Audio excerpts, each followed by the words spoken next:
Yeah, it's interesting, Admiral. You know, right now it doesn't seem like there's really a place for people to send these videos. It almost seems like there should be some kind of like government website or something where you could submit the videos and then they could review them and see if it's actually something significant. Because even if it's not like aliens, you know, wouldn't the government sort of want to know if like another country is testing something, you know, out there?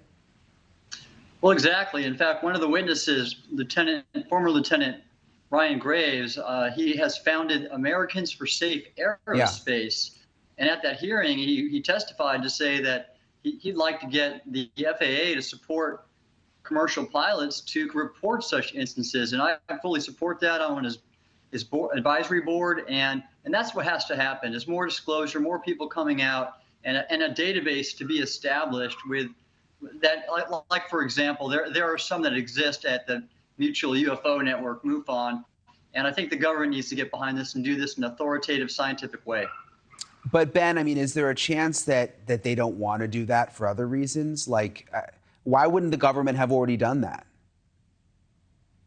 Well, I think a lot of it comes down to money and their mandates. Of course, the DoD and Aero, the mandate is to look for incursions on airspace and infrastructure vulnerabilities. It's not to really further scientific knowledge per se.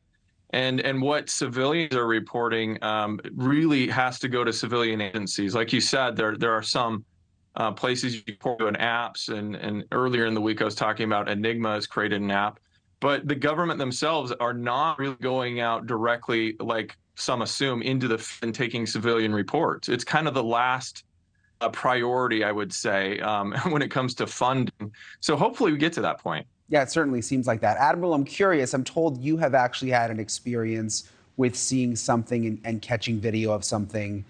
Tell us about that. Well, exactly, right. And this is really why I've been supporting Ryan Graves for his Americans for Safe Aerospace.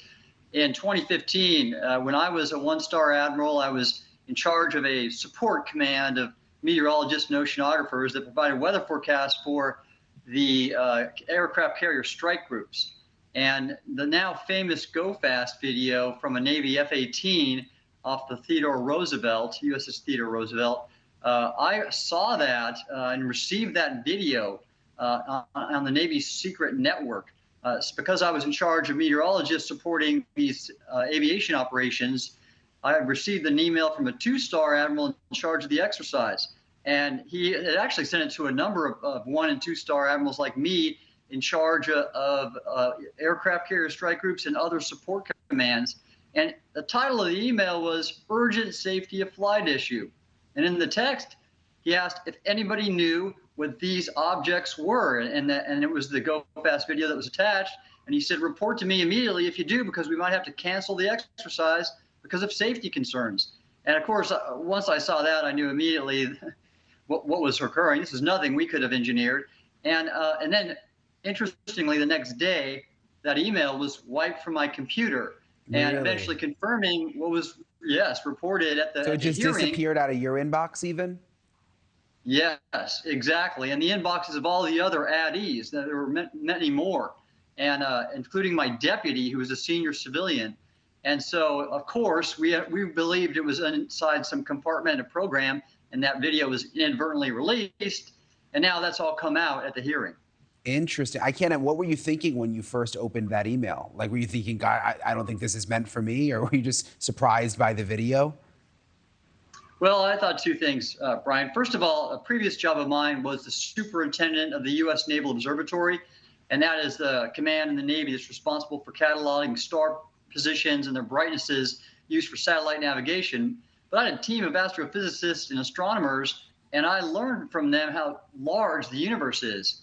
And we're in a galaxy of 100 to 400 billion stars among an observable universe of over 100 billion galaxies. And it's just very arrogant of us to think we're the only species that's created a means to travel between celestial bodies. So when I saw that, I pretty much, it was confirmation to me that there was some kind of extraterrestrial activity occurring.